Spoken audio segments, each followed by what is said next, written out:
family. Welcome back to the channel, Indigo Angel. Come on into this dimension and come on into this gold container as we have a lot to get into with you guys tonight. There's a lot going on in the world at this time, and everything seems to be revolving around Elon Musk. So it's a little crazy, but genuinely, both of the topics we're going to be speaking on tonight is revolving around him and what's going on with him and Doge and the decisions that they're making in terms of the finances and the Federal Reserve and Fort Knox and all of the gold, the actual bars of gold, all of our gold backing here in the United States. So it's really crazy to me because I literally just put out my gold grid activation just the other day. And I was talking about the activation of the gold grid and the activation of the lava grid and how the gold element in the planet right now is um, activating according to what's happening in the core of the earth. We are coming into the timelines of the golden core and a lot of shifting in terms of new earth prophecy and just in terms of transformation. All over the earth right now in every single timeline, every single earth dimension. And so it's just synchronistic that I wake up the next morning and everybody's talking about the actual gold itself. And so it's just we got a lot to get into with you guys tonight. We're definitely going to be going down this gold bar Fort Knox rabbit hole. We're going to be talking about the gold murder and the Rockefellers and how this is all owned by the Federal Reserve and how they're flying lots of planes in trying to bring the gold back to the US. There's some really crazy stuff going on with that. And how Elon Musk might be doing a live audit um, at Fort Knox. So they're talking about transparency right now, everything being transparent, the reason for this live audit. So it's really interesting what's happening right now. We can see so much paralleling the New Earth timelines and what's going on 3D Earth and things like this. And not only that, we're also going to get into um, uh, the nature of Elon Musk. Is he a villain? Is he a superhero type of thing? And um, his new scandal that's come up, basically. He has a new scandal. Apparently, he has a 13th child, a mystery child that was just born into the world by a lady who does social media. And so everybody's kind of scrambling on this topic. And, it's really interesting. It kind of ties us into, you know, what does this mean? Is this a a hybrid AI reptilian force breeder program that's occurring, or is this all just because he believes that he needs to be having a lot more children because he's so concerned about population? So we're going to dive into all of these topics tonight. I have my beautiful round table here with me, and we were just doing this on the fly with you guys, and we're so happy that you guys are all tuning in with us now. We have um, some of our family checking in the chat. Earth Sign is here. Jim Montgomery is here. Hey, Jim, how's it going? M is here. And yeah, we love it when you guys check in the chat with us. Just drop it down in the comments. Let us know that you are here with us. You do have to be subscribed to the channel for at least 60 seconds to get into the chat. And yeah, just come on in and check on in. It's so good that you guys are here with us as things are really ramping up at this time. So we'll just take a second to introduce my lovely panel tonight. Well, I'll just take a moment to say hello and say where we're coming from. And you guys know me, Indigo Angel. I go by Indy, and I'm down here in Pensacola, Florida. And essentially, I am currently hard at work right now preparing for the new Earth Prophecy course. So I've been spending my days and my evenings just working on everything with that so I can bring you guys an amazing course. So I hope that you guys are joining me for that. We'll probably talk about that a little bit as well tonight. And yeah, thank you so much for being here. Hi, everyone. Thanks for having me again, Indy, and all the lovely ladies. I love talking with my soul sisters, and we always have some very interesting conversations that we have when we do our roundtable. So I'm excited to be here.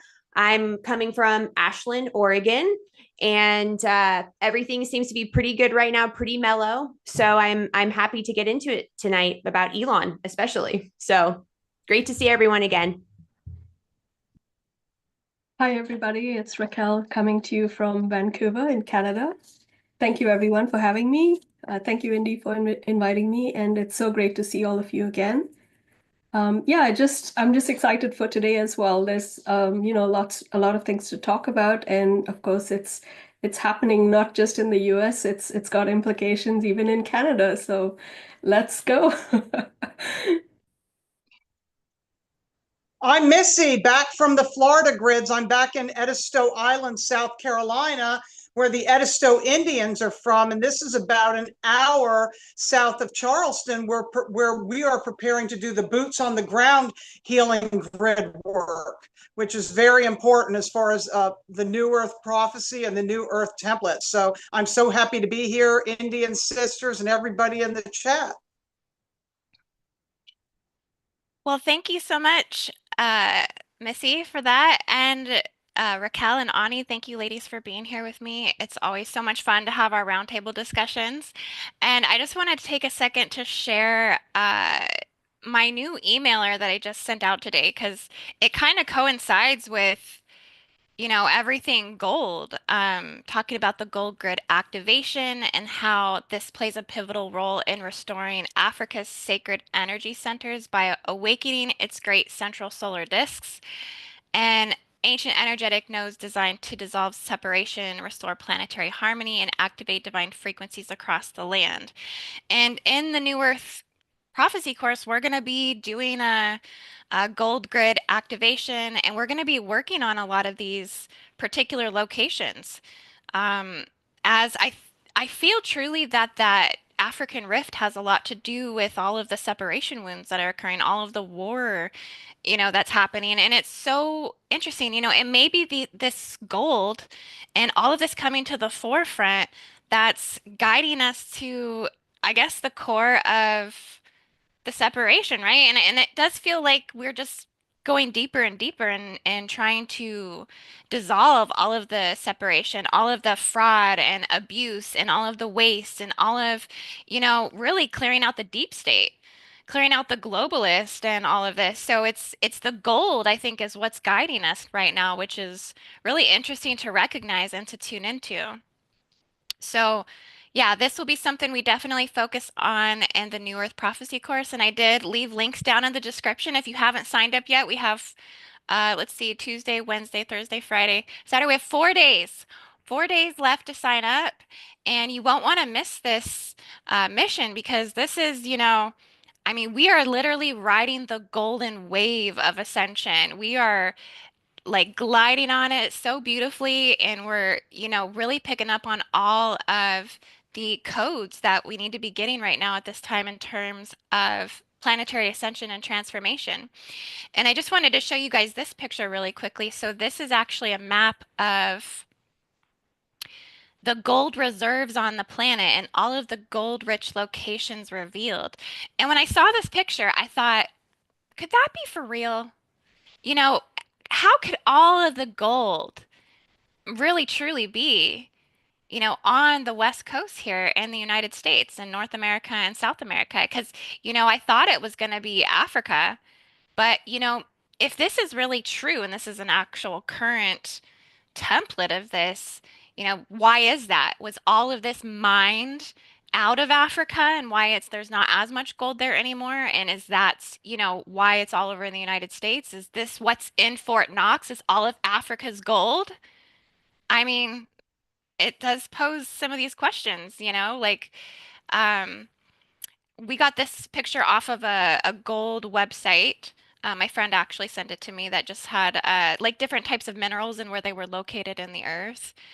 But what do you guys think about this picture?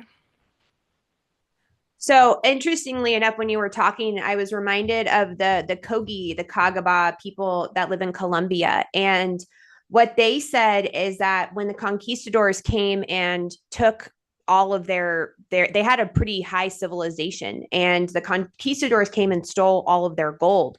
And the way that they described the gold was that it was alive, like it was like a living entity. And when the conquistadors, or when people, go and loot the land and they steal the gold beings that they made, that are ancient, they said it's like stealing a human. And so they are actually trying to restore the gold lines and grid work there as well. And they're trying to put back together the mother, like the goddess, the earth body.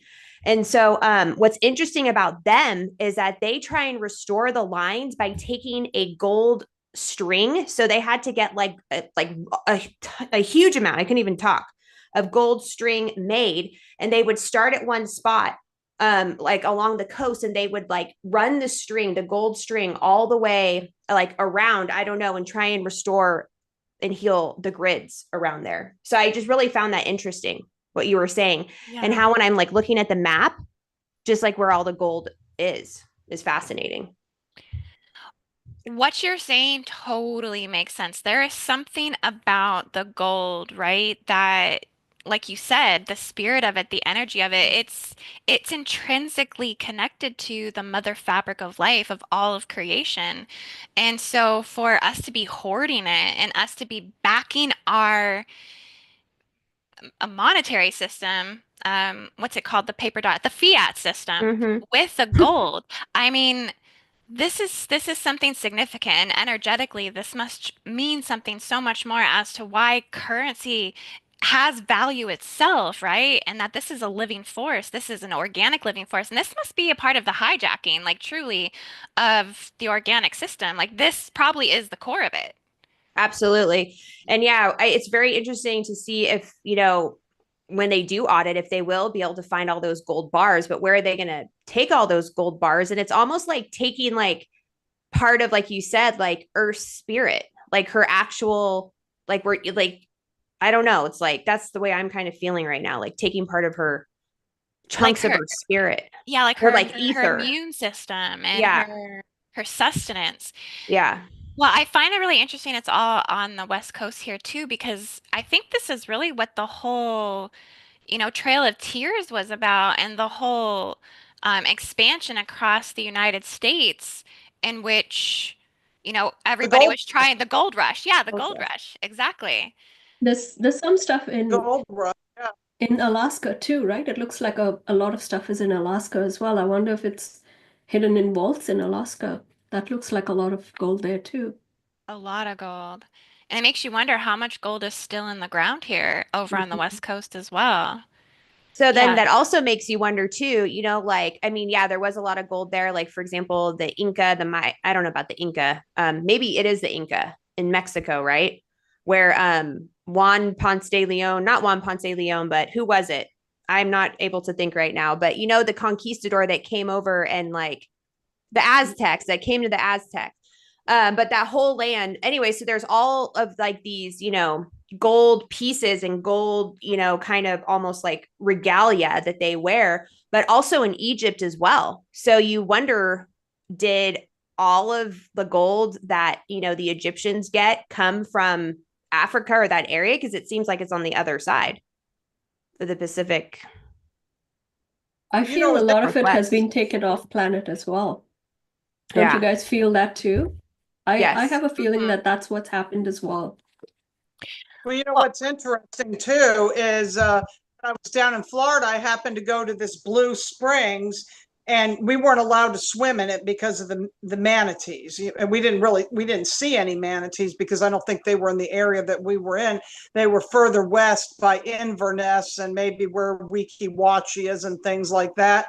But when I went to go down where I could put my feet in the water and take some of the water was gold instead of blue. I mean, there was like muck and things, but the water itself is actually gold.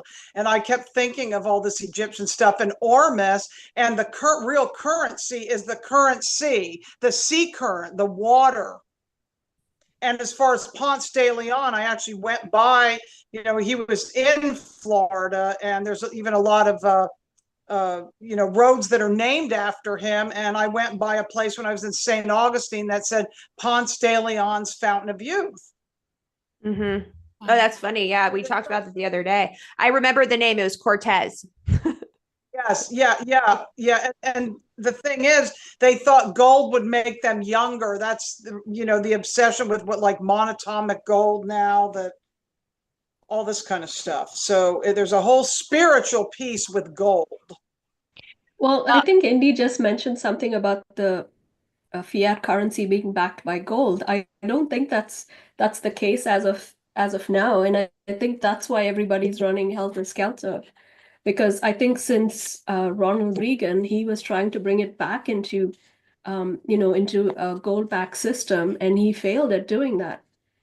And so now it's just, money for nothing, essentially. Money is the paper it's being printed on, right? And so I guess now when Elon and Trump want to get, get this whole thing audited, it's like everybody's losing their shit, really. He was Totally. killed for us to get put back on a gold standard. That was the whole reason they really killed Kennedy. Right. Yeah. It's not on the gold standard, Indian, unfortunately, but yeah, that's the case right now. Well, and it looks like in the chat, everyone's, agreeing with us. Jim is saying gold in the Grand Canyon. Earth Science says gold is linked to the sun. Yeah, that makes so much sense. Um, let's see. We have Jim says gold and silver is sentient. And Shakana says, I have read the gold helps the Earth orbit around the sun via the plasma, via the electromagnetic. And Tyler says gold powers the stargates.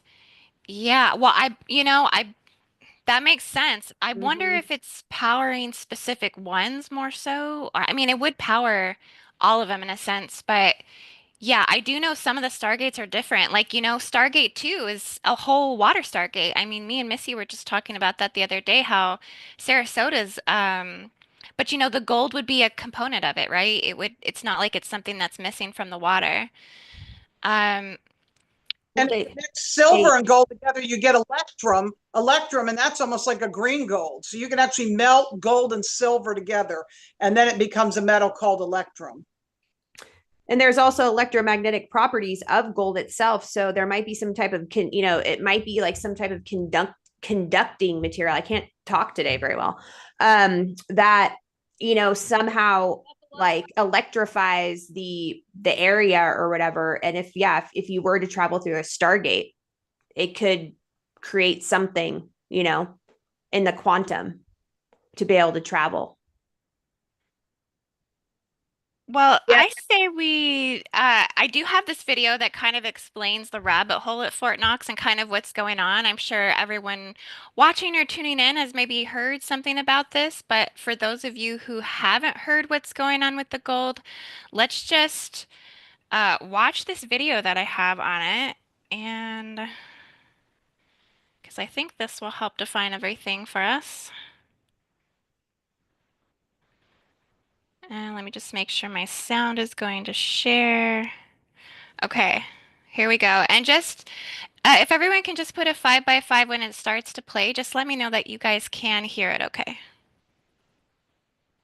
Buckle up, because I'm about to take you on a wild ride down a gold bar Fort Knox rabbit hole. Since Doge has been auditing everything, Senator Rand Paul over the weekend sounded the alarm that the United States has more gold bars than any other country, and it's all being stored at Fort Knox.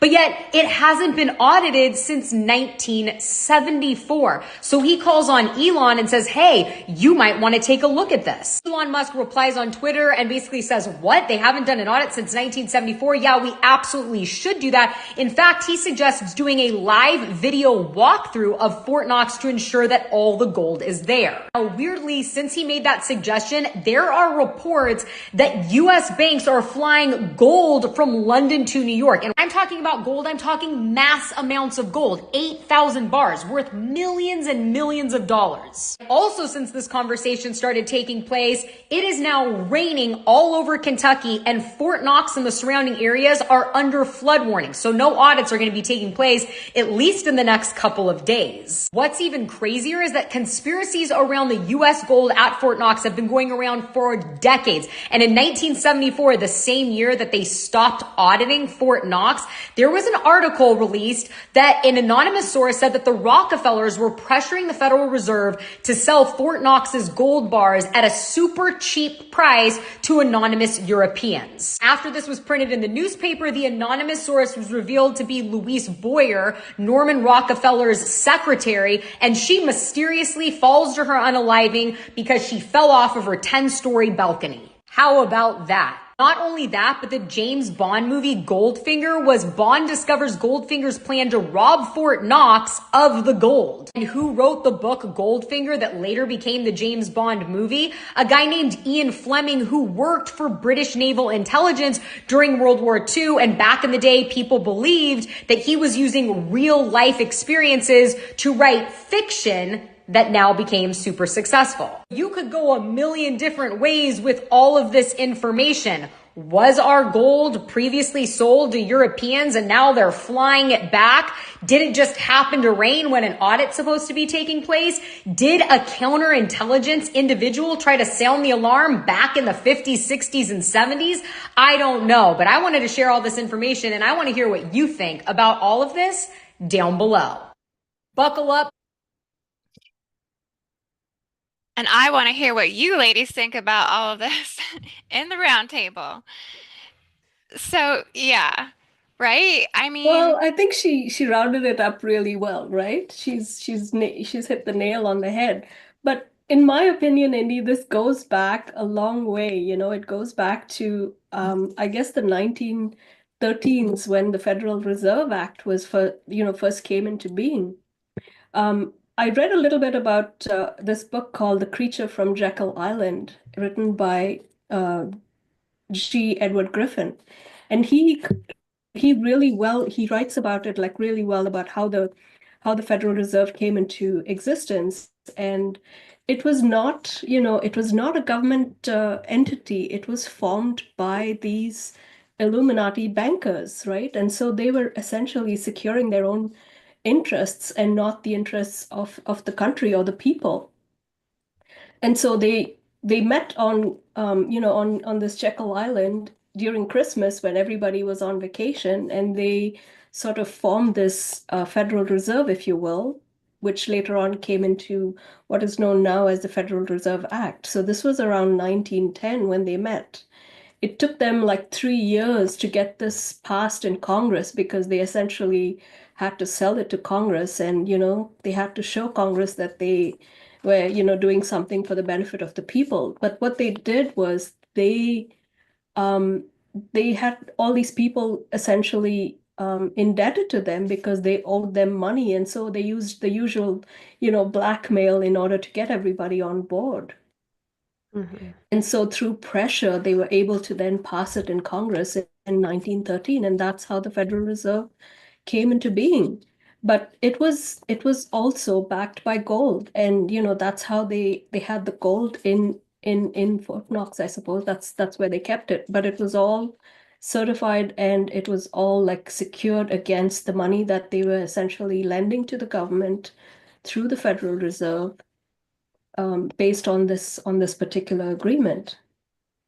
So yeah, it goes dark and it goes deep. And so the usual suspects, I'll just name a few people that were part of this initial agreement on Jekyll Island. They were J.P. Morgan, Rockefeller, Rothschild, and then you have all these other families, the Aspen family and all of these other guys that, their names keep popping up everywhere. You sort of lift a stone and these names keep popping up, right? And in today's world, like right now in the US, it's called the Council of Foreign Relations. I don't know if that's familiar to you guys, but J.P. Morgan founded this particular council, and it's like 80% of these people are like planted within all over the government. And so they are like judges, they are politicians, they are like all over the place in high profile positions. And so they can't essentially do anything without these people giving them the okay. I think they're called like the 13 families that rule the world. You know, they're known as the 13 families or whatever. So that's sort of the gist of it, you know. And then you have the Rhodes scholar, which is Bill Clinton, you know. He's entangled up in all of this. So, you know, there's like little drips and drabs all over, you know, it's sprinkled all over history coming to present day, you know, where we are right now, where all of these people are implicated, you know, in some way or the other. And so they place all of these people there just to safeguard their interests, right? In important positions in politics and wherever you know they can make these decisions. So, you know, they're safeguarding themselves basically. So yeah, I don't know if that makes sense. And Yeah, it definitely does. Thanks for explaining all of that. Racquell, so beautifully said. I mean, I was going to say some of that, but you have it so articulated so well. I'd have to look at notes to even say so much. I could have almost gone by that creature of Jekyll Island, but we didn't have time. I thought of it when we were. Well, I had to research all of this for my book because, you know, I was coming from a different perspective, right? So the highest layer of all of this is the Draco, right? And so these are like the second, third, and fourth layer of like the family of 13 is like probably the second or the third layer below the Draco. And so I had to research all of these and where the, you know, the actual human beings stand in all of this, right? And so I was coming at it from a different perspective, and all of this was just unearthed when, you know, I was doing my research. Well, and just as the lady was saying in the video too, and thank you for all your extensive research, everyone's saying Fort Knox has been empty for a long time. So there was a president that tried to go in and audit it, but he couldn't get in. Does anyone know what president that was? They wouldn't let him in. Yeah, it was Ronald Reagan. Ronald Reagan, and then it was JFK who tried to do something with the gold as well, and this may even be why he was assassinated. This might be connected to that. But we also heard with JFK that he also had information about UFOs and aliens, basically, and that Marilyn Monroe was going to come out and say something about that. And there's some type of connection there with that and like the military industrial complex. So it actually goes hand in hand. And actually, when Racquell was talking, I looked up, and so they took away the gold standard in 1933 when Franklin D. Roosevelt departed from it. So in 1933, that's when the military industrial complex started getting deep, like becoming the deep state. And that is where those families that Racquell, you know, said started gaining way more power. So there's some type of connection here. Yeah. Absolutely. Like I said when I came in, I think this is really about them getting to the root of the deep state and dismantling all of their control and all of their power. I mean, I think the gold is coming through and saying, like, no, like I'm sovereign and you can't own me. I think this is what we might start to see. Yeah, someone says, yes, I claim my gold birthright. Yeah, we are the gold. And yeah, Tyler says, damn, are they really flooding Fort Knox? That's true. It's so interesting, right? They announced that they're about to do this audit, and then sure enough, the weather isn't going to allow it or permit it. So we know there's something going on with that as well. They have to throw everything at it, right? Wherever they go. Yeah. Is Fort Knox even running right now? Let's see. Everyone's also connecting this to the Titanic. One of the families that went down on the Titanic was the Astors, and they are related to Trump family, which before was Triumph. They changed the name.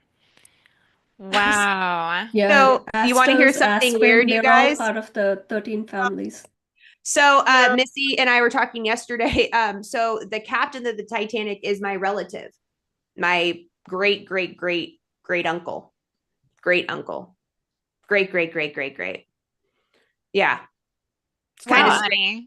Wow. Yeah. And my mother's relative, Halverson, was on the Titanic. Now, there's a whole conspiracy around whether it was the Titanic that went down or the sister ship. I don't know about that. But also the Vanderbilt's luggage was on the Titanic. And of course, that came up today. And I couldn't remember the name John Podesta and the whole thing with the pool and Chester Benningham and that whole thing, all that weird artwork that went around a few years ago about the pool at the Biltmore Estate. And I've been a member at the Biltmore Estate. I love to walk there and ride bikes. I mean, it's beautiful grounds. So, it's one of the nicest places to hike near the French Broad River.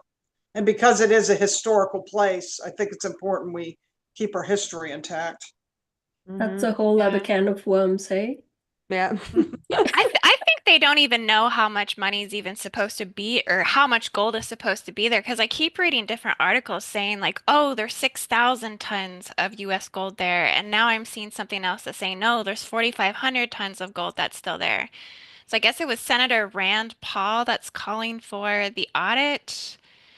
And also, I guess too, I mean, now the time to buy gold was like last week because the price on it is going up. It's going crazy.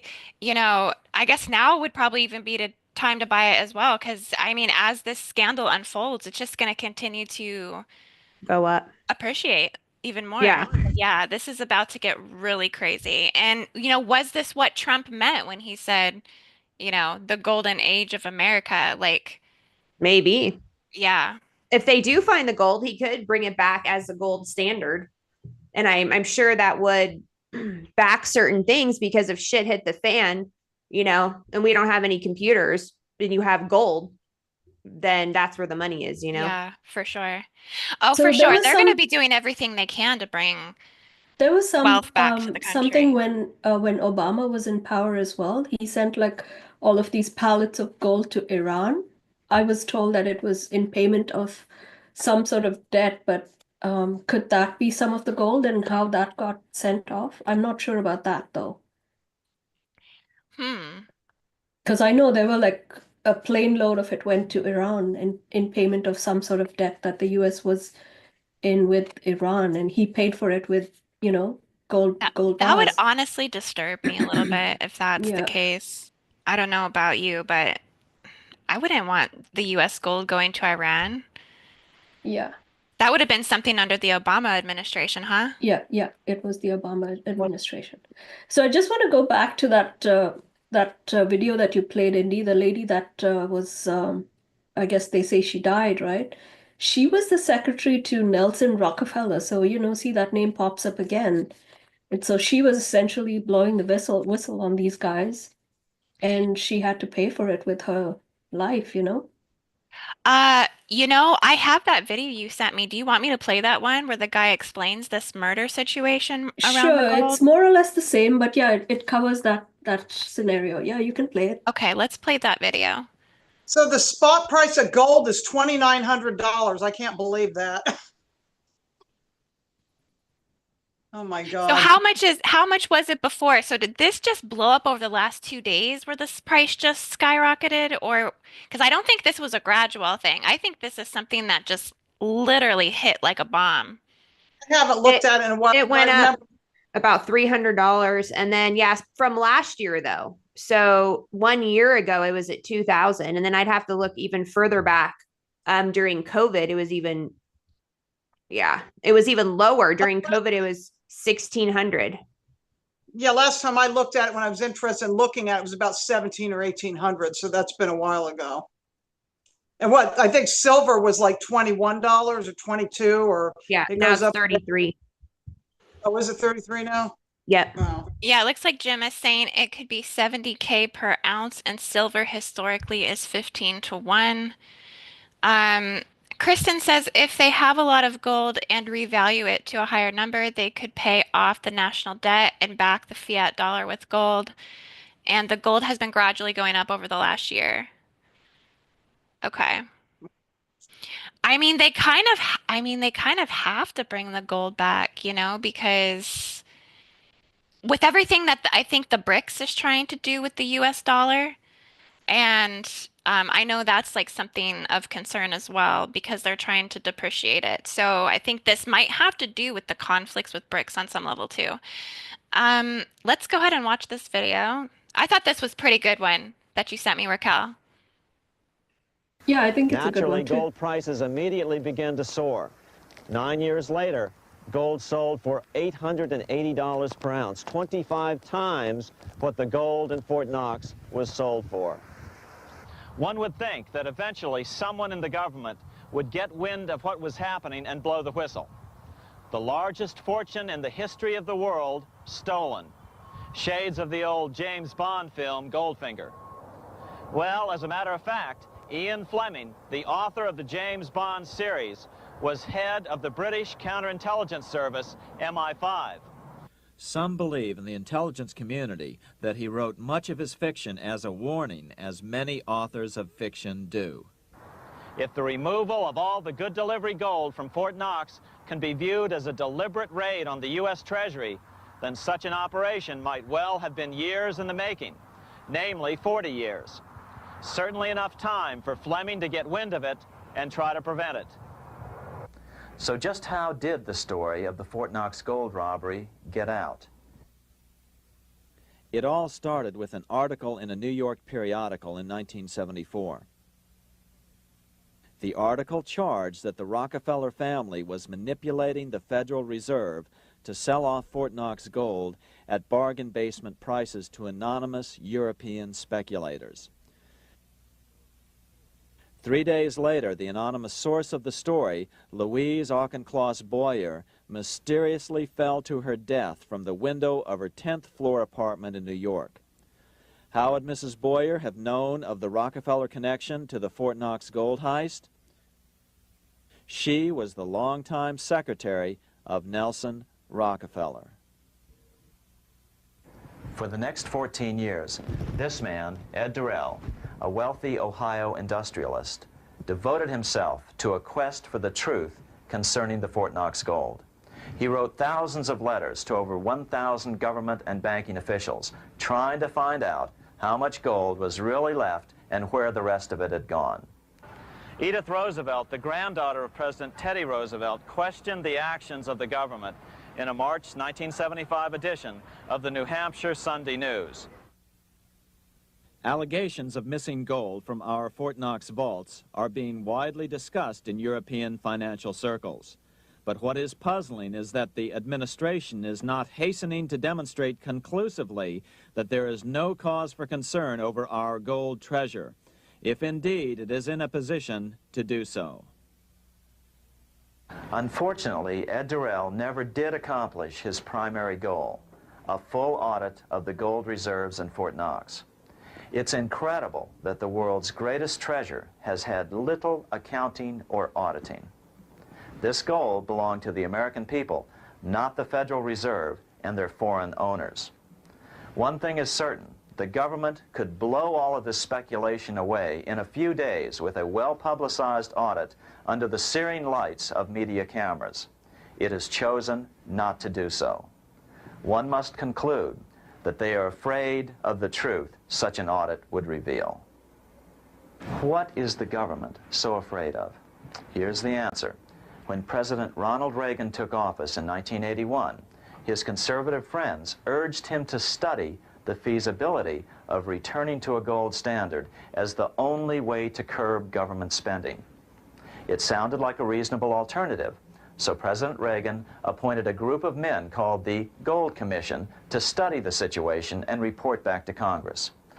What Reagan's Gold Commission reported back to Congress in 1982 was the following shocking revelation concerning gold. The U.S. Treasury owned no gold at all. All the gold that was left in Fort Knox was now owned by the Federal Reserve, a group of private bankers, as collateral against the national debt. The truth of the matter is that never before has so much money been stolen from the hands of the general public and put into the hands of a small group of private investors, the money changers.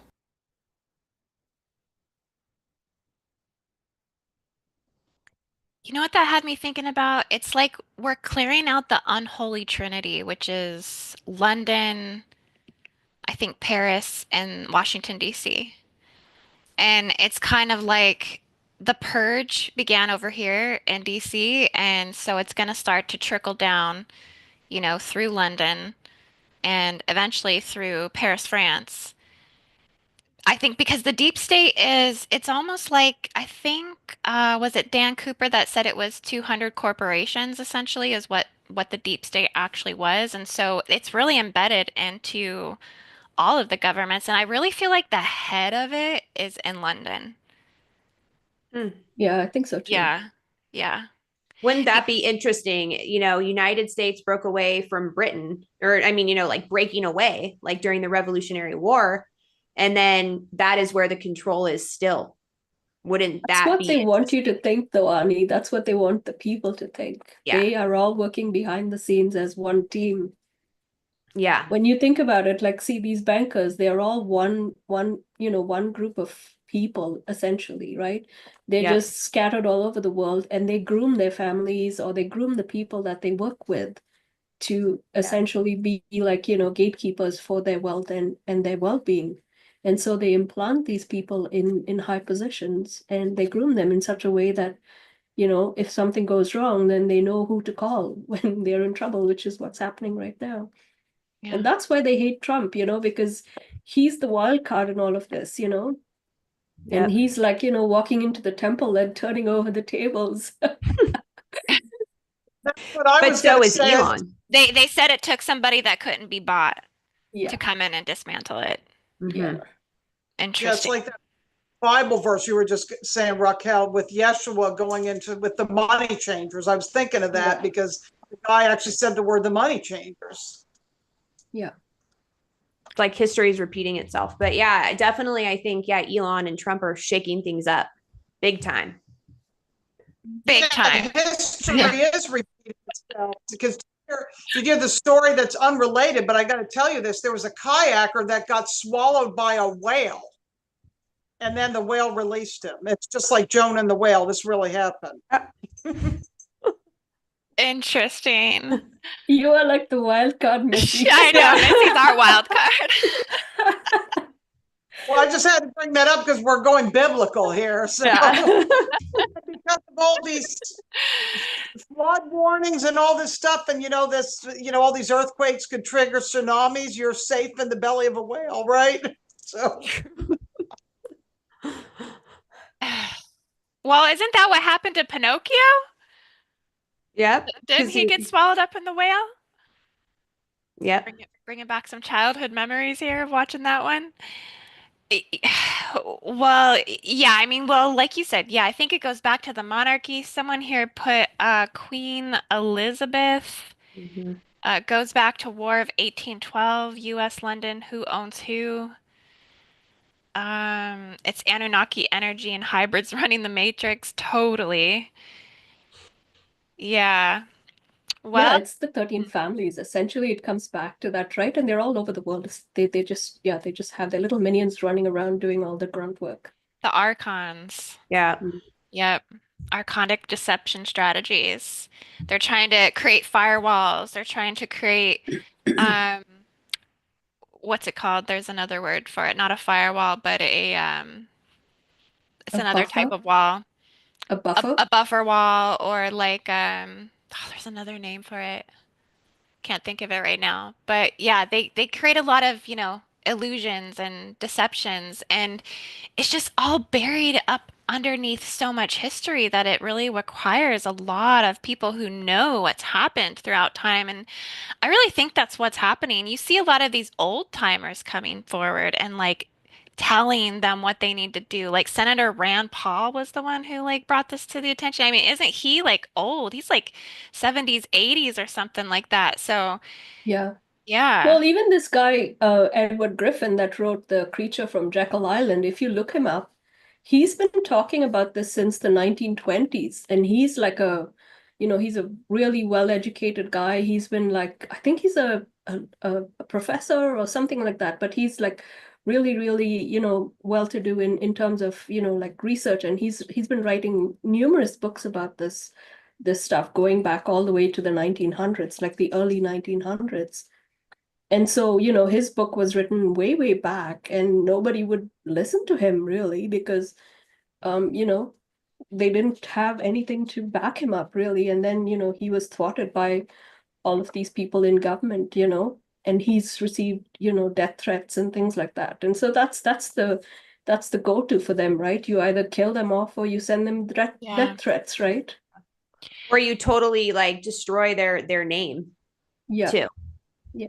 Well, it really makes you wonder, what are they going to do when Elon actually gets in there or tries to get in there? Are they going to actually allow this to happen?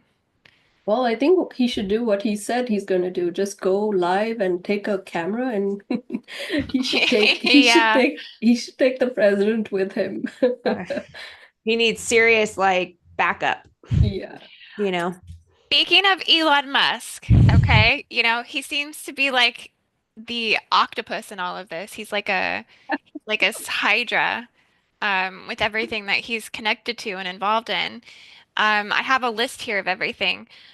Elon at the World Government Summit warning of a possible dystopian future for humanity versus AI. In a movie, would Elon be the good guy or the bad guy? He's building Starlink, which equals Skynet. He's building a humanoid robot army, which also equals Skynet. He's building the AI control system, which is Grok, which I haven't tried Grok yet. I don't know. Um, got to play around with that one. He's building the global interface for the new and improved digitized financial system of control, which they're saying is X. Okay, or it's connected to X. He's building the merger of man and machine, plugging us into the AI control grid Neuralink.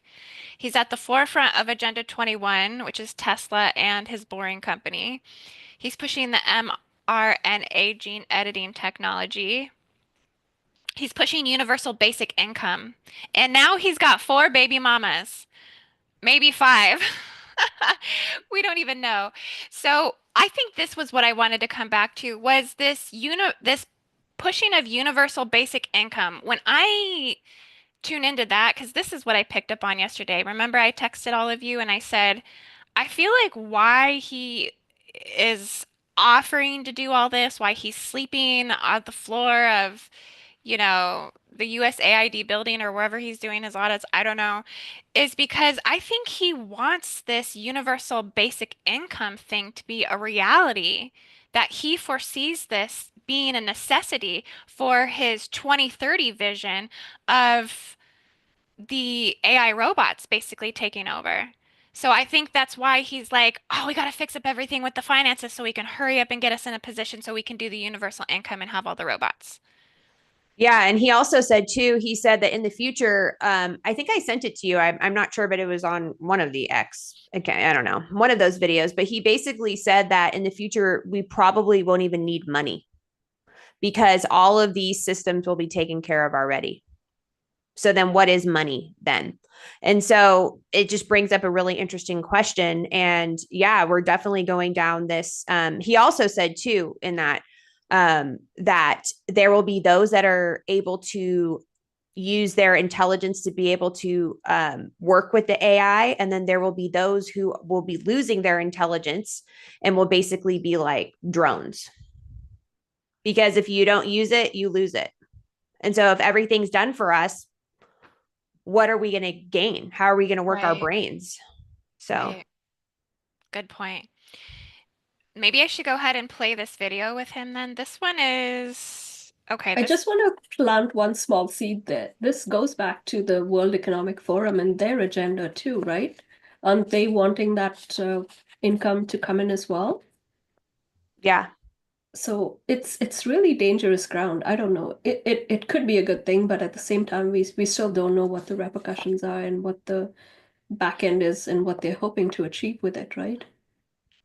Well, I People mean, have been we could look at it. We could look at it like this. Sorry, Missy, just one second. I saw something today that said, being creative, being able to live in a state of creation and is technically 5D, right? What's the main reason why nobody on the earth can sustain a total 5D existence in reality because we're always thinking about bills, finances, money, having to be grounded, having to maintain the home front type of thing. And that not being able to tap into our creative powers is pretty much the source for most of the depression that people have, is because they can't be fulfilled in their purpose because they're not able to create from their heart, create from their imagination, create from their source of inspiration, and they're constantly being drugged down into this financial slavery. So, you know, you said, I think we're so uh hesitant and skeptical of this universal basic income because what it really feels like by doing that is we're like somehow giving away our power because somehow money makes us feel like this is how we can command, this is how we can make choices, and this is what we've been doing for generations. I mean, this is literally in our generational programming.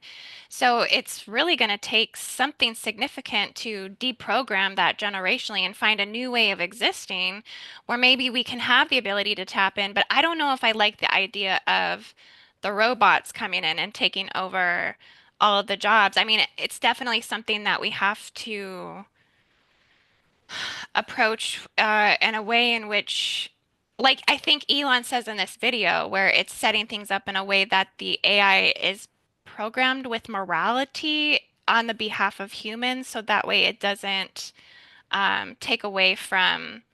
He says it has to be programmed with truth and transparency, and that was very Yeah. important or very significant that it's Integrity. done that way. Yeah. Well, I think they're heading towards frequency, right? And tuning in, like, say, my frequency is, it's got a specific frequency, right? So I think if they tie it into with individual frequency, then nobody can mess with it, right? So it's like a thumbprint, right? Like my individual frequency is my own. Nobody can mess with that, right? So if they can tie in AI with that, then I think it would work. The only Because thing is, though, it's not just Elon and him creating them. There's all these other companies that are doing Yeah. it too, and And they are not that's following it. Yeah, and that's where the thing could go wrong, right? It's like, if you are going to keep it with integrity, then it would work. But if you have these other people coming in for the sake of money or greed, then it could go completely wrong, right? So yeah, Yeah. it's a very tricky path. It's super tricky because we know throughout history that at some point, there's always a spiraling of greed, envy, lust, power. There's a dissension cycle that comes through, and it's something that seems to hold a lot of significance in accordance to the golden age or the golden era, because how long are these golden eras or these golden ages actually lasting in comparison to dissension timelines or dissension cycles in the earth, because it feels like, we didn't even get to this potentiality of the golden age until we've come into the age of Aquarius. And so the age of Pisces was, a pretty rough go. And those eras, those spans would be when, we'd be looking at this total like AI takeover thing. But then it poses the question, do we trust our evolution? Do we trust source? Do we trust what we are and what we are becoming, and kind of like surrendering that too in some way in which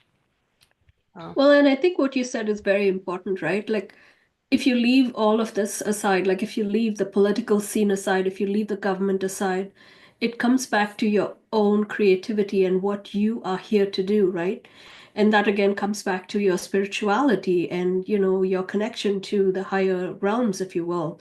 Like, what is the purpose of your life here? Is it to make money or is it to evolve your soul, right? So you have to make that choice on a personal level. And so once you make that choice, then it becomes very clear what path you will be taking. So yeah, I see two paths. I see one path going towards the transhumanism path, and those, because our bodies physiologically cannot travel in space. So No. maybe those beings are the ones that are going to go the transhumanism route. Maybe they are the ones that are going to travel out in space. And maybe the ones that don't want to do that, we want to be Earth-based, are going to be here on the planet. And so I think I see a division in humanity. One's, being human and earth-based, the other one being transhumanism and traveling in space. I call that the scenic route, Ani. Yeah. because that's the route that the Draco have taken, all these hundreds and hundreds of years, right? Essentially, they didn't want to align with it's called the evolutionary process in my book, and what I've learned from the interdimensional beings that I work with, right? And so that's what the Creator created for us, as a guide for our soul's evolution. But the Draco didn't want to have anything to do with it, and so they created this false system, which we're all stuck in right now. And so, I guess that's the remnants of what you're talking about. If the transhumanism goes that way, they will be in one of those loops, right? They'll be taking that and that's their choice. The newly created scenic route, right? Yeah. And yeah, that's absolutely. their choice. And we have, and like you said, it all stems down to choice. We have the choice to decide what route we want to take. Yeah. Speaking of robots, guess what? Trump has a robot dog as my cat's meowing over here. This was predicted by James Redfield in his book, The Celestine Prophecy, years ago, about things being more automated. And it makes me think back a few years ago when the white hats were talking about the quantum financial system, so that way they could audit things and money couldn't go towards these crazy programs like Doge is exposing, all this, gender reassignment, all these different, things going on, and that this could be like the setup for what they say Nasara Gasara, which I'm not sure whether that's true, but maybe it is coming forth. That's exactly what I was just thinking when you were saying that I think this is the spark of the timelines of Nasara Jasara that we're starting to see right now. And that is tied to, I think it's tied to the ascension path with that. So I got to freshen up on that a little bit. But yeah, it's basically universal income, right? That's what Nasara Jasara is? Yeah. Okay.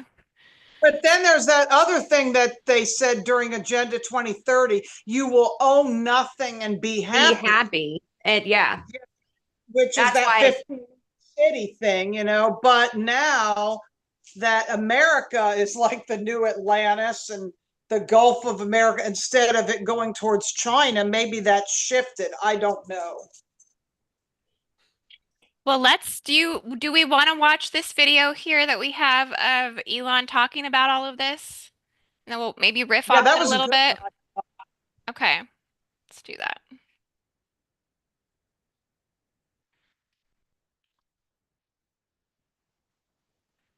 Where do you think the biggest impact in terms of returns are going to be?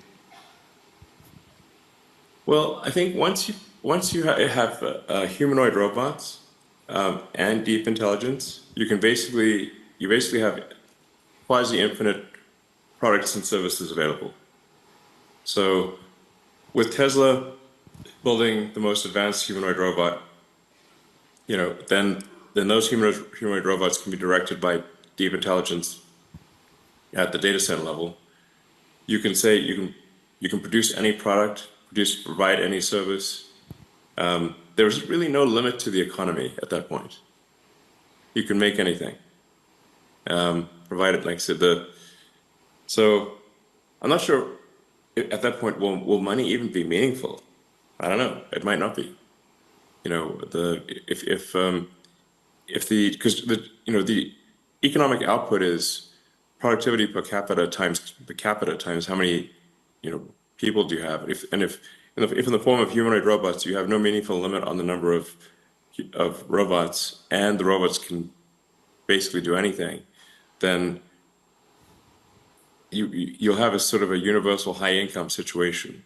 Anyone will be able to have as many products and services as they want, with the exception of things that say have artificial scarcity, like a particular piece of art or something like that.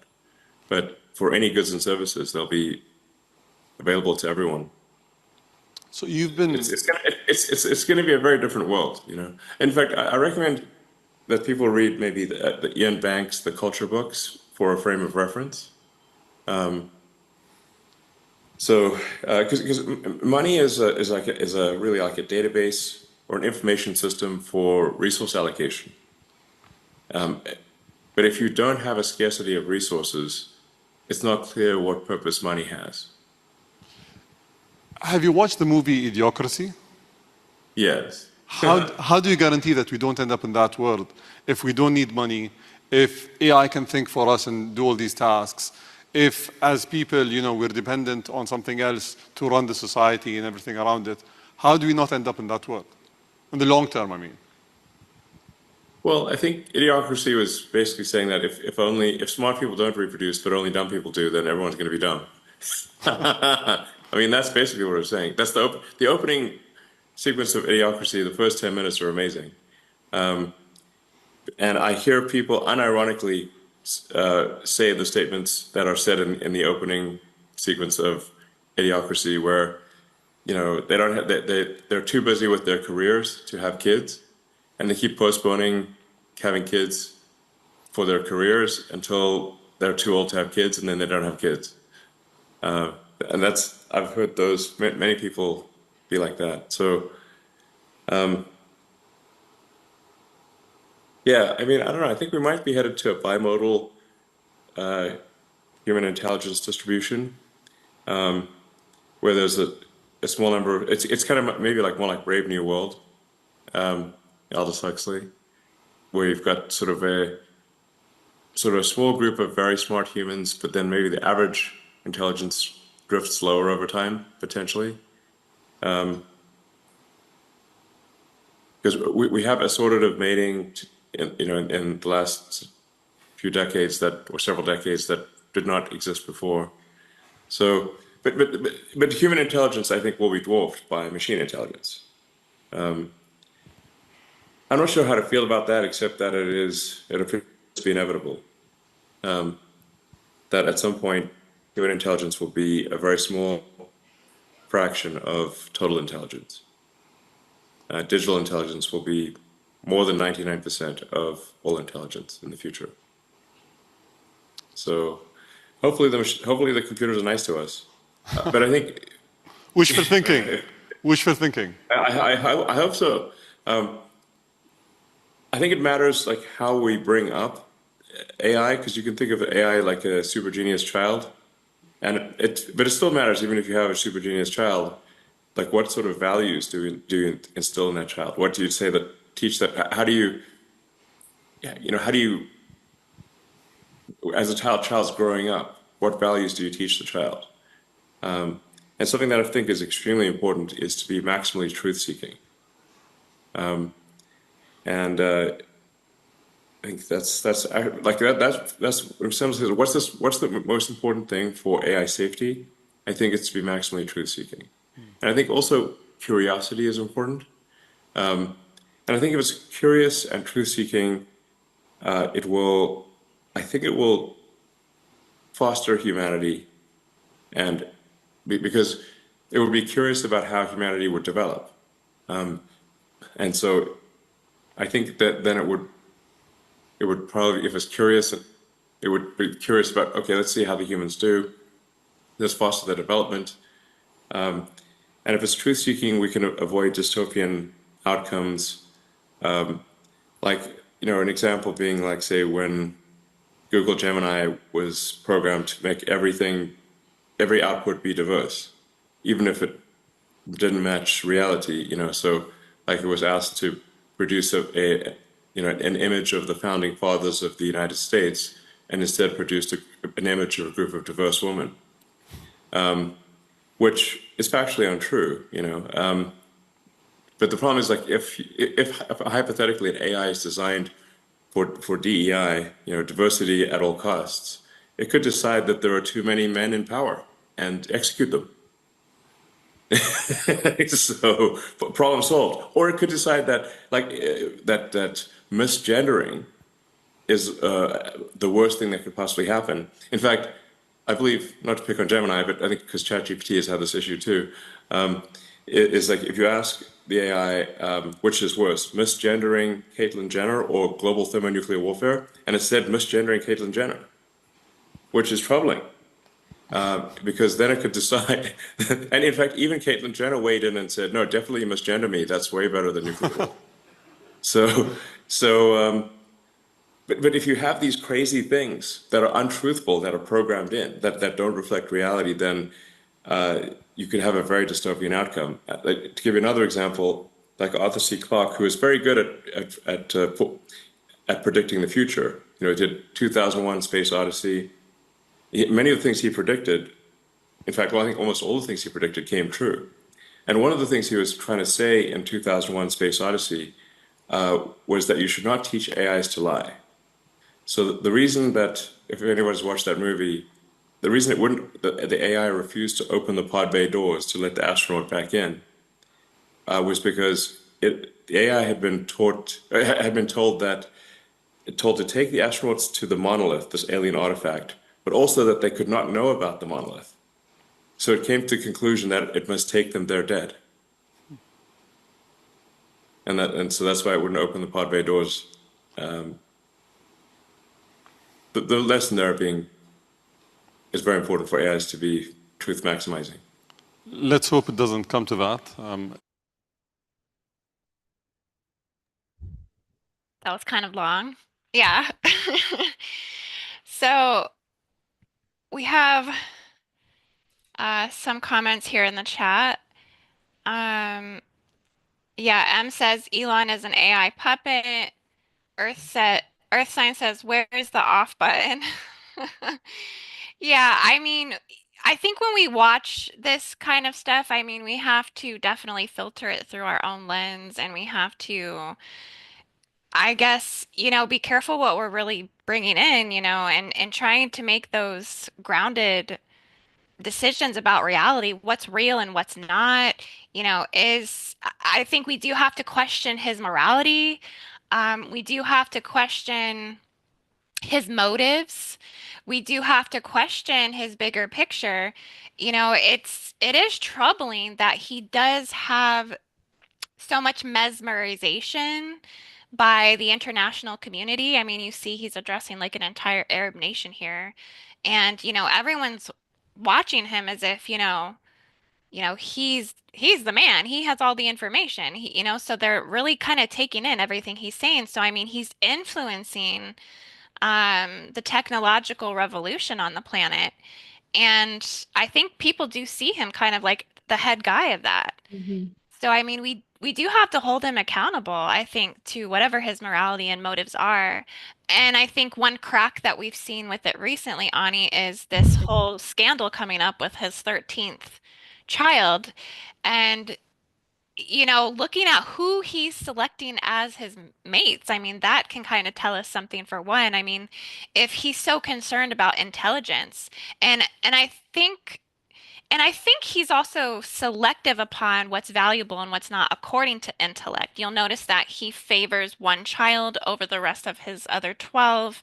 And why? Because that's the child that resembles him the most in terms of his intellect. And also, I think it has something to do with that particular wife that he was with, Grimes, that like he was the most infatuated with her because she probably inspired most of his AI revolutionary ideas because she was very AI thought based as well. I mean, they named all three of their children. Can't believe he had three children with her, by the way. But they named all three of them some sort of like technological name. One I of mean, they them's sound like techno. robots. Yeah. Yeah. The third one's like techno something, and I don't even know what the girl is. You have to look it up. I had the names of them somewhere here. Yeah, I'll have He to even go. said, he said on Grimes? Joe Rogan, I remember years ago, that he was not good in relationships because it's interesting. These brilliant people don't seem to have emotional intelligence. I mean, look at Steve Jobs too. Perfect example with the whole relationship thing, and even Nikola Tesla didn't really have relationships. So He didn't have any children, but he didn't have any children. He didn't, he had relationships here or there, but then he didn't have children. Steve Jobs had children. You kind of screw up your children a little bit, yeah, you kind of have to have some social skills, but he is neurodivergent. So you kind of have to step back and look at it from that lens. However, you still are affecting all those children. A lot of people you're affecting, a lot of karma. right. I was trying to find the names of the kids because it is kind of interesting. You'll have to share your screen because we can't pronounce it. I know. Let's see. Well, I know he's having a custody battle with Grimes currently. Oh, okay, so their second child that was born via surrogate was named Exa Dark Sidereal Musk.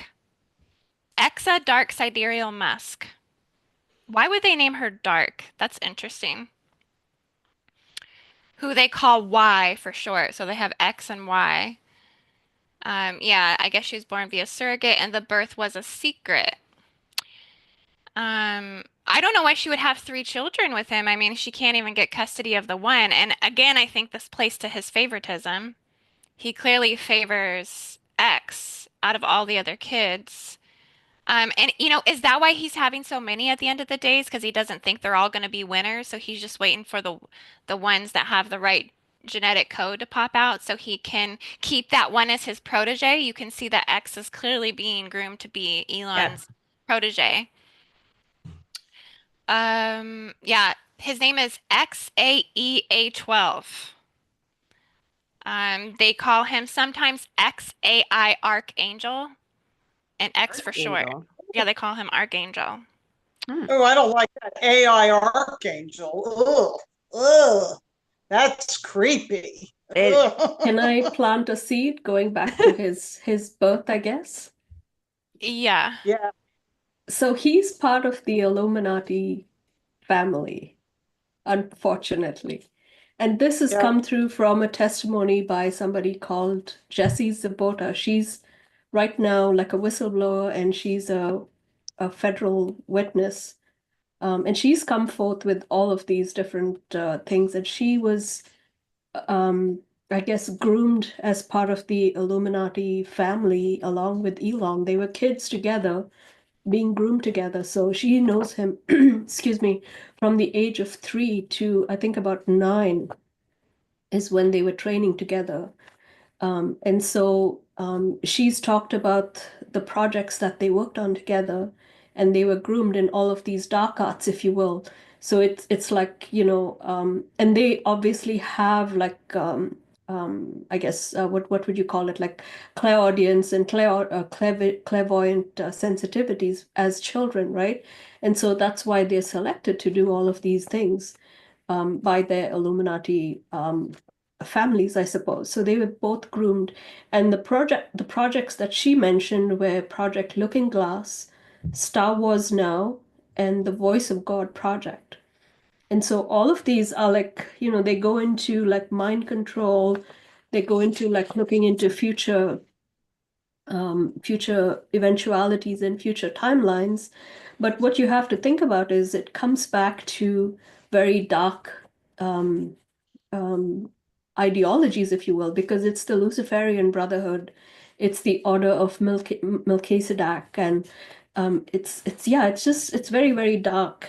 And so they were basically trained to look at future timelines, and as children, right from the age of 3, they were basically being groomed to become Illuminati children. And so Jessie Zabota has found God, if you will, right? So she turned against this entire lineage, and so she is now working for the light, so to speak. And so she's rejected all of these satanic rituals, and she's now talking about all of the secrets. And so she's revealed the actual structure of this entire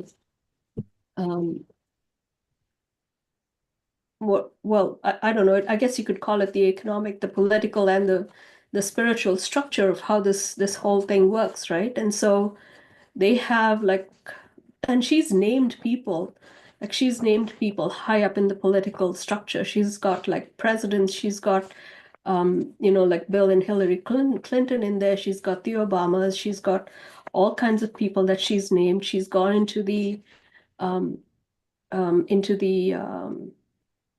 entertainment industry as well. She's got all of these people that she's named in her affidavits, which has gone into the court system. And so just to give you an outline of what the structure is. So they've got like the first layer is called the five mothers of darkness, and these are like the CEOs of Lucifer or Satan. The second layer is the Satanic Council, and these are the heads of the 13 bloodline families, the ones we talked about earlier, right? And she specifically talked about George Soros in that particular council. And then the next layer is the Grand High Priestesses, and here she's talked about Gloria Vanderbilt, and Missy, you talked about this earlier, and her son Anderson Cooper, who's like, you know, on CNN. And then the department, the fourth layer is the, what's that? And connects to the Biltmore estate and that pool, and whether Elon was actually, they did stuff to him at the Biltmore house. Yeah, so they have a baptism at the age of 9, which is what it's like a coming of age sort of thing, right? And so they have to prove themselves essentially to be in alignment with this whole grooming system, right? And so they do like the baptism, and that's where the pool, the Podesta pool, right? The picture that you talked about, right? So that's where the baptisms happen. And what they have to do at those ceremonies is essentially, I know this is graphic, but you know, they have to either kill or eat a child, something like that. So it gets very, very graphic. Anyway, Racquell, the fourth layer. Yeah. I just want to ask really quick because, you know, how do we know this woman is telling the truth? I mean, how do we know her stories are accurate? Well, she's been talking about it for the last 3 years. She's got documented facts about it, like all from her, it's her experience, and she's related this. And there are many people that have backed up her stories because, you know, she's not the only one. There are other people, like she's talked about like thousands of kids that come in and that are trained and groomed. And there are many that have been sacrificed. You know, they call them like, what is the term? She used something, it'll come to me. But anyway, you know, they need people they need kids for, you know, to be sold on the market to keep this machine like, you know, running essentially. The blood machine. And then you have the adrenochrome and all of that sort of fits into this whole scenario, right? I'm saying more like with Elon, because his biography, who is written by Isaac, what's his name? Isaac, the bibliography, you know what I'm talking about? That bibliography. Walter Isaacson states something very different. So I feel like there's conflicting. Well, I don't know. Like this is her story, right? So I just wanted to give you guys like a version of what somebody else is talking about this guy. So, you know, they were trained together, and this is the dark, you know, backdrop of what she claims that she came from. And this guy was apparently right beside her. But then again, if you look at like a few years ago, Ani, there was a picture of him and his mother. I think it was like at a Halloween get together or something like that. He was wearing this really weird outfit. I don't know if you saw that picture, but it had like an icon on his chest, which was like the symbol of the ram, and it had like the inverted cross, which is the satanic cross. So that was right on his chest, you know, and that was just like a few days ago. So, you know, who's to tell if he's still involved in these you know, in these rituals? I'd like to think that he's not, because, you know, what he's obviously doing right now is a good thing, right? So if he's made that choice to work for the light rather than for the dark, then good for him. And I'd like to think that, you know, but I just wanted to give you guys a backdrop of what this other person is talking about. And even she, you know, in all of her testimony, she's like, I really want Elon to, you know, to stand beside me and testify against all of these beings, right? And this ideology, basically. So yeah, really I mean, it's very question. deep and dark. Yeah. Is it coming from his mother's side or father's side? I believe it's his mother's side. I don't know too much about his father, but yeah, I've just heard his mother's name pop up. You know what's interesting when it comes to MK Ultra and all this stuff? It's a lot like the movie Eyes Wide Shut. So sometimes when these sacrifice things happen, they happen actually somewhere else, that it's not necessarily always where the ritual is. It's really weird. And it's like that movie Rosemary's Baby, and it's like in this liminal astral space, even like with alien abduction and things like that, a lot of it isn't even physical. It's like in another dimension. And there's something called altars. The face mask of the front is something different than the ones behind that are programmed that don't even know what's going on. It's so it's a lot to is do this with it, the picture? Yes, that's it. Yeah, if you look closely, like towards the black part, like just in the middle of his chest, it's like the picture of a ram and an inverted cross right in the middle of that. Interesting. If you zoom into that, So anyway, it's not very clear. I just want to finish and this it up. is interesting how he does always wear the black MAGA hat. It's like a black MAGA. He doesn't ever wear the red one. He's always wearing the black. I feel like that's something to take note of as well. I really would truly, would like to believe though that everything connected to child harvesting, child sex trafficking, child satanic ritual abuse, that these things are being cleansed and purged from the earth. Like I want to feel that to be true. I feel like it is true. I feel like, not that I put all of my ducks in these people's hands in any ways, but when you see Kash Patel coming forward, it seems like, going after the pedophilia rings. This is why it's all coming to the light anyways. This is why, the whole Tommy Robinson thing and us actually waking up to the immigration problems and all of these things. I feel like all of this is connected to us trying to bring this to an end. Why the Epstein, thing happened. And I think will come more and more to the light. There's reasons why it hasn't, because there's still dark forces that are holding things back. There's still people that are like, going to be thrown under the bus if all that information comes forward. But that what has at least come forward is enough to get the ball rolling in the direction of, clearing this up as much as possible. And this we have to remember and believe too that it's a collective shift in consciousness, and we can't fully transcend the weakest or most unevolved person at the end of the day. Like, it's all about co-collective creation and manifestation. So as each one wakes up to it, we're clearing that collective Akash together. So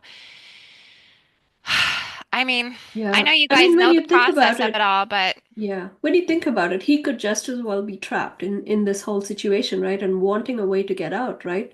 So this could very well be his way of getting out and doing it in the most powerful way, with integrity, right? So I don't know. I'd really like to believe that. That's why we have to look at his motives. He said that he wanted to kill the woke mind virus because he had one of his children that I guess decided to transition, that's transgender. And so that's his whole motive behind, I think, wanting to kill that. He's literally said that. So you see that that's now being deeply dismantled. And I think it took a group of these people coming together to say, like, no more on that. And we all feel that that's a good thing. So, and I think we also have to keep the hope and the faith that, like, everybody has a light side and everybody has a dark side. And of course, that duality is always mirroring and playing out in some way. We can see those reflections. But to preserve the faith that there is eternal goodness in the universe and that eternal light is flowing through, even though we know that there's all kinds of different hybrid beings and hybrid agendas. And that's what I think we're dismantling more now, is the hybrid agendas. Because with him, me and Ani were talking about this and we were like, is this a forced breeder program? And you're like, I don't know if I feel like this is a forced breeder program with him. It's like something else. Yeah, I don't feel like it's a force, but I do feel like the karma that's coming forth from it and having all these children and not treating them equally is going to be an issue in the future, and he is priming the one child. For whatever reason, he has some type of connection. Yeah. It's a preservation of race consciousness. I think it's like he's trying to preserve the race, I think, is why he's having all these kids to a degree. Right. And so it's not really Yeah. It doesn't seem like a responsible thing to do, but from the story of that one, the new one that came forth, she said that she felt like, she couldn't leave her house. She couldn't tell anybody, there's no acknowledgement. Like, who knows if the child is even his anyways? Like, there's, where's he hasn't come out and said it is yet. So we don't know for sure. However, she is stating that she felt like she was in this type of she was almost imprisoned in her apartment, during pregnancy and afterwards. And so it's a very strange and awkward situation, for the kids growing up and all the mothers. And I'm sure this will not be the last child that he has. I'm sure there'll be at least 10 more. Do you know if he has any siblings? I don't know. He does. He has 3. Oh, okay. Others. So I think there's 4 or maybe 2 other siblings. Yeah. Yeah, I just pulled a picture of her up. I'll just screen share. Let's see. Yeah, this is the new one. Mm-hmm. Is her name Irish Star? She's like a social media influencer. I know her name is something else. It's Ashley St. Clair. Okay. Yeah, Ashley St. Clair. I mean, it seems like she wants things to be kept pretty private.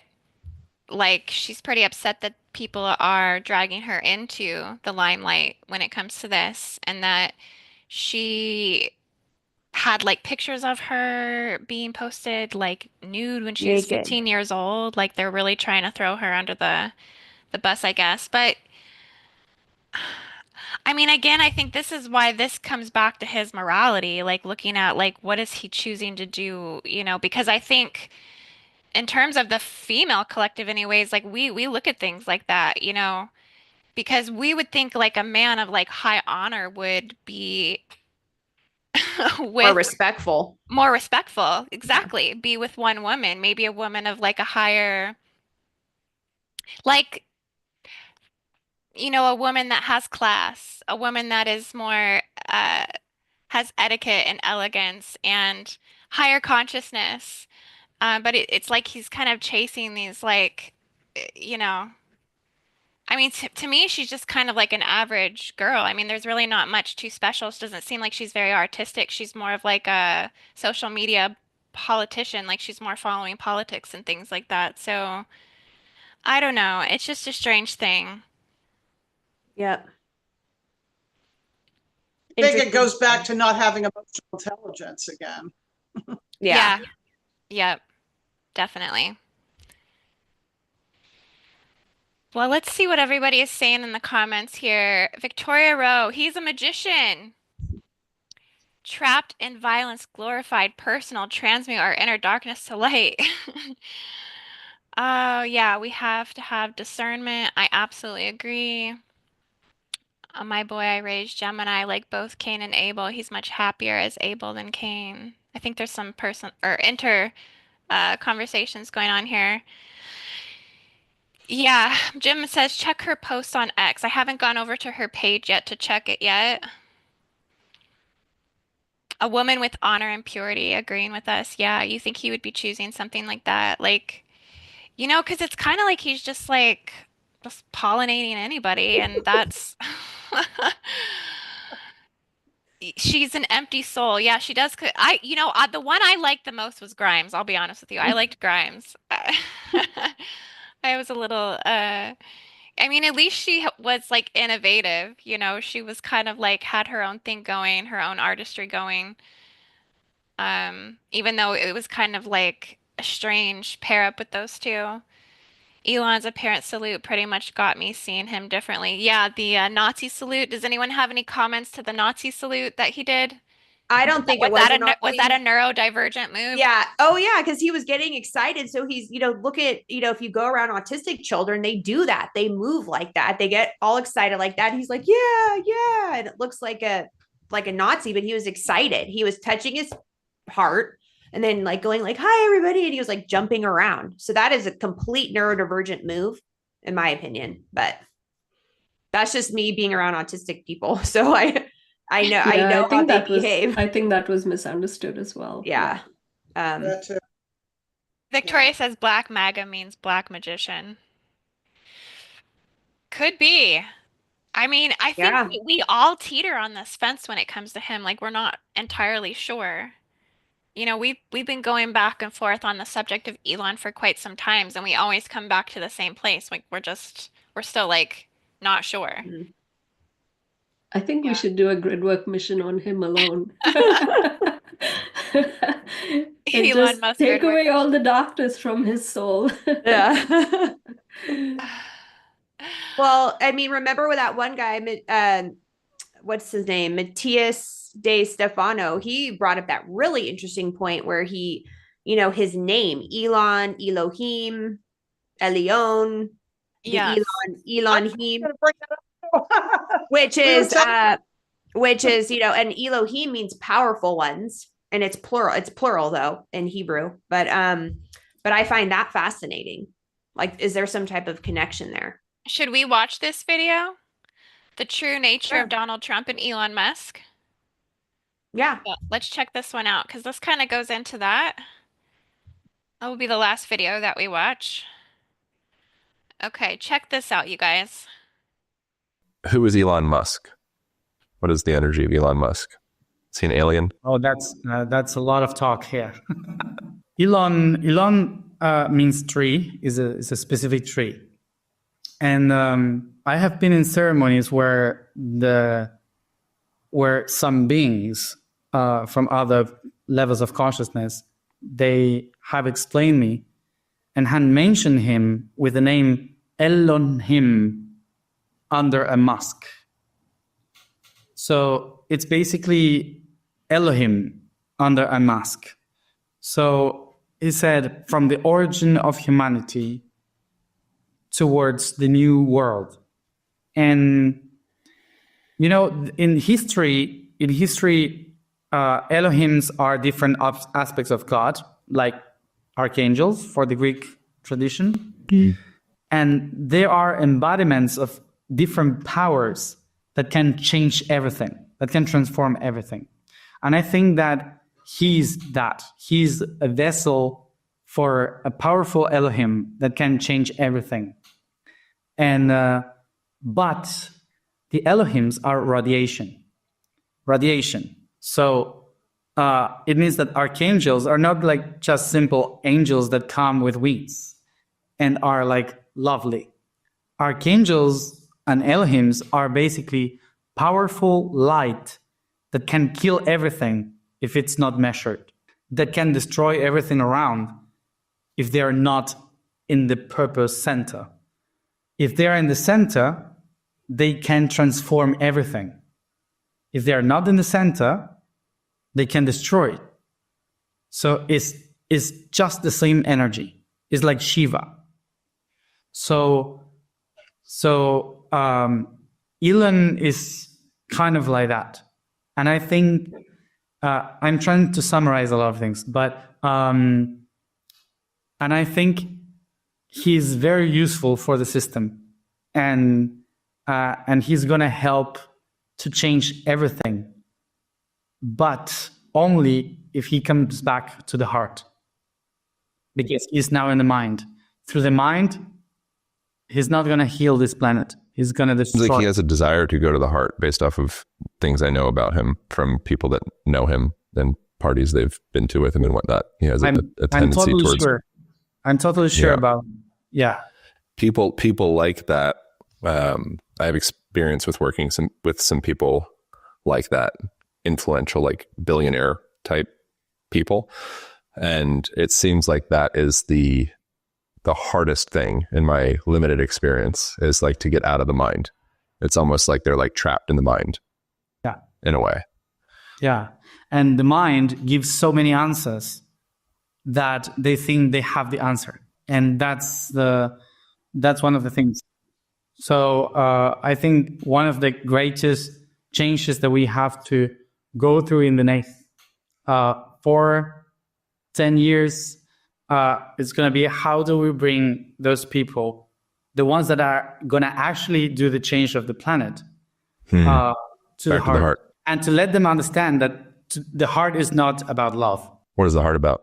Heart is about the right rhythm of time, the right pulse. So it's not about, oh, we love each other and hug each other. No, that's not here. That's the pancreas. The heart is not love. Heart is harmony. Yeah, that's like heart-brain coherence. Mm-hmm. Getting into, yeah. All right, last question. Who is Donald Trump? Who or what is Donald Trump? Is Donald Trump a human? He seems more like a human to me. He's very human. Yeah. I can tell he's very human. Yeah. I think there's something nice about that. It's good to have a couple of humans running around, run the country every now and again. I think it's a very useful tool for people to start thinking about what actually democracy and truth is. So I'm not saying that he represents the truth and democracy, but I'm not saying that the opposite represent that. I'm just saying that he is a very useful tool that represents the human consciousness today to show everybody that we have to think in a different way, that we cannot think as we used to think before. We cannot think about bad people and good people. We cannot think about rich and poor. We cannot think about truth or lies.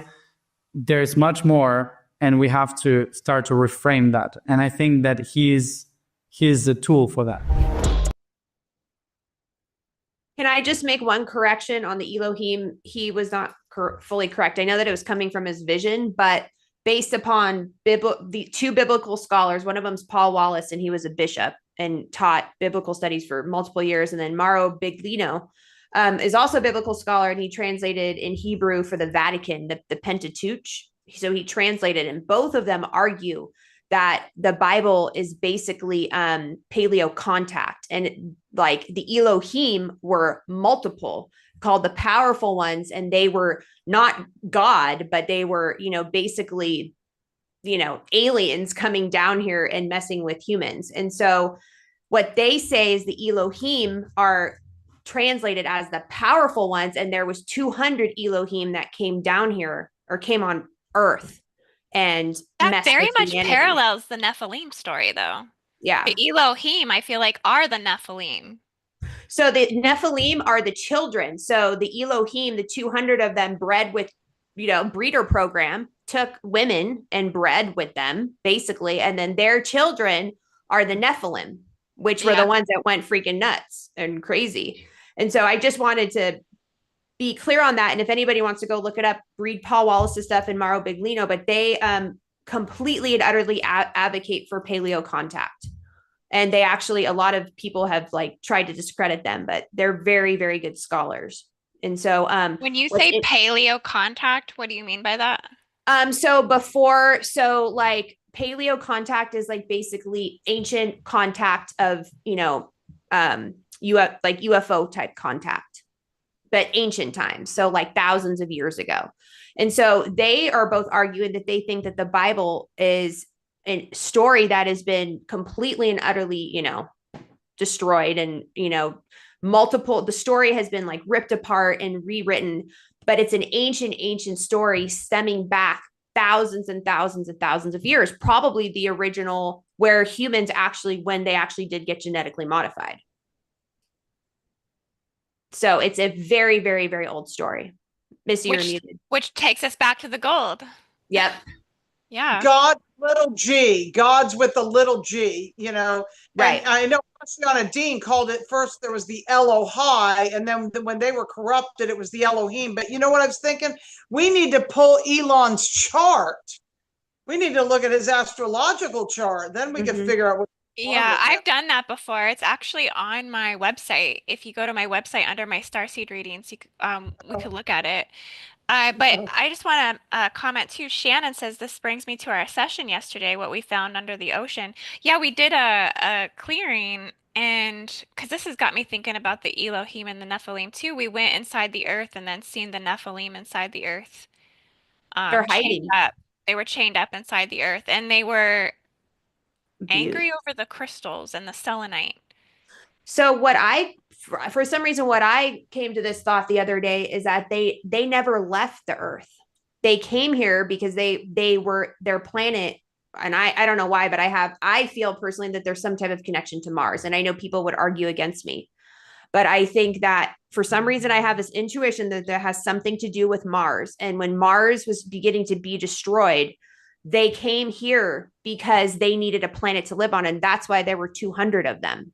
Then there was the ones on Mars that were left there, and they are still there in pyramids in their stasis space, but they point or whatever, like within those type of like stasis pods, but they died because no one ever came back for them because it's been thousands and thousands of years.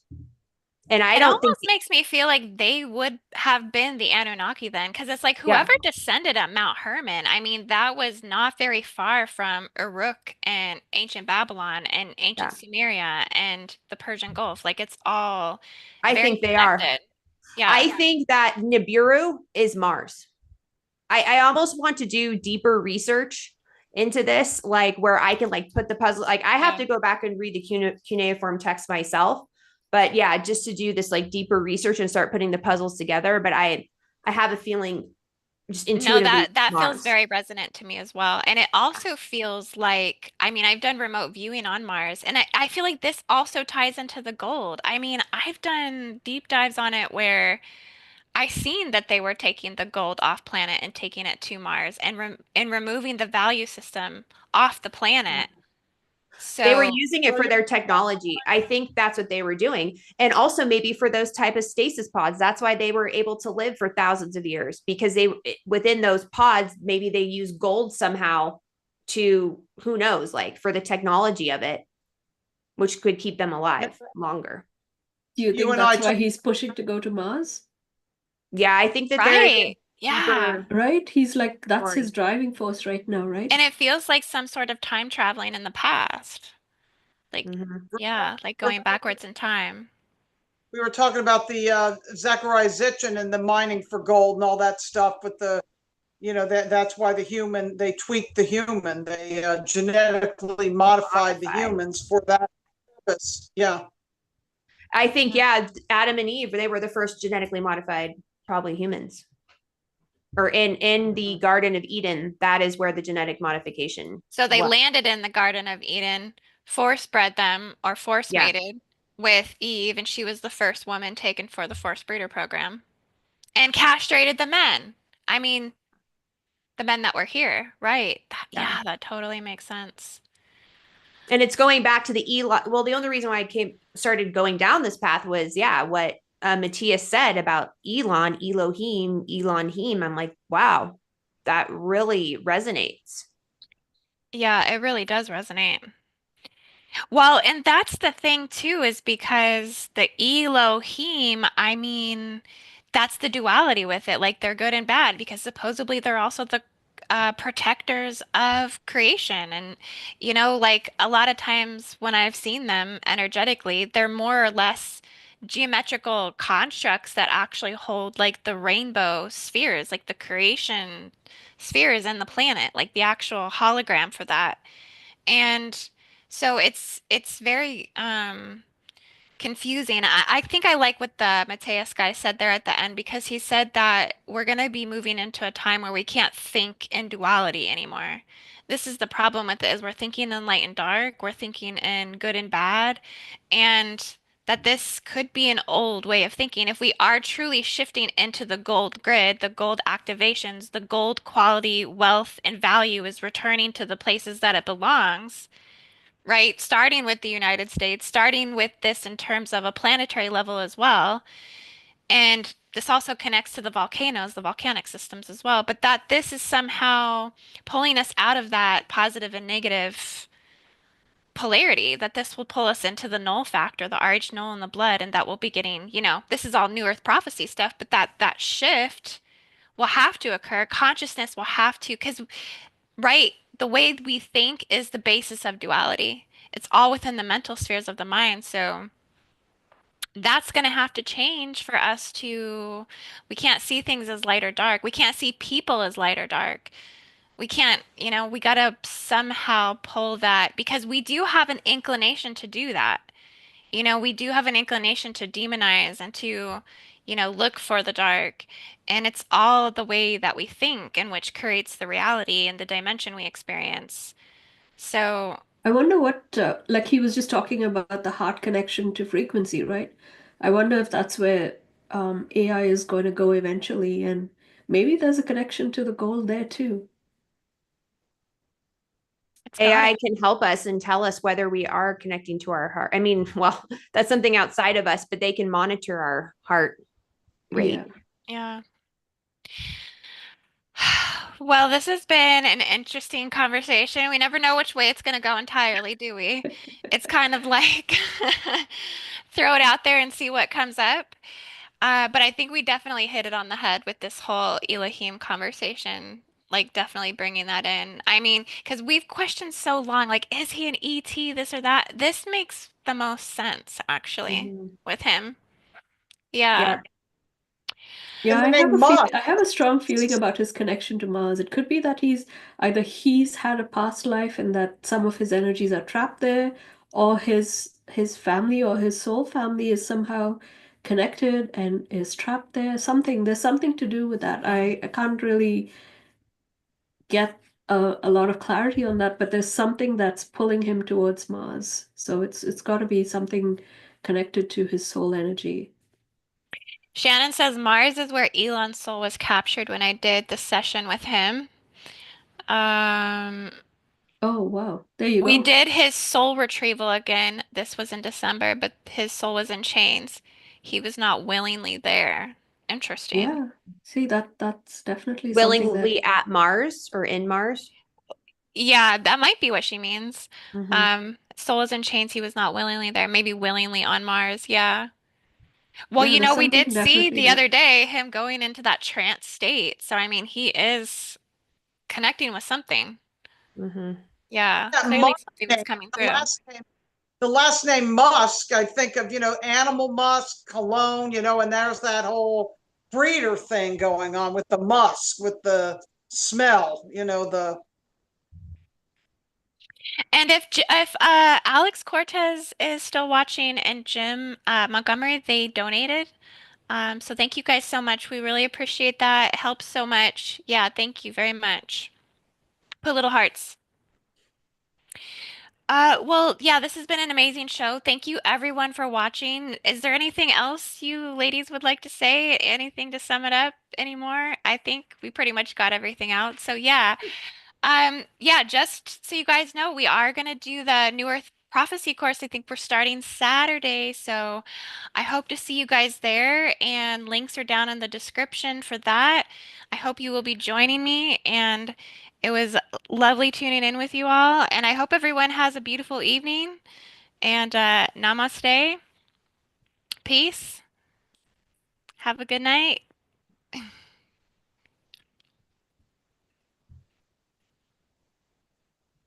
Okay.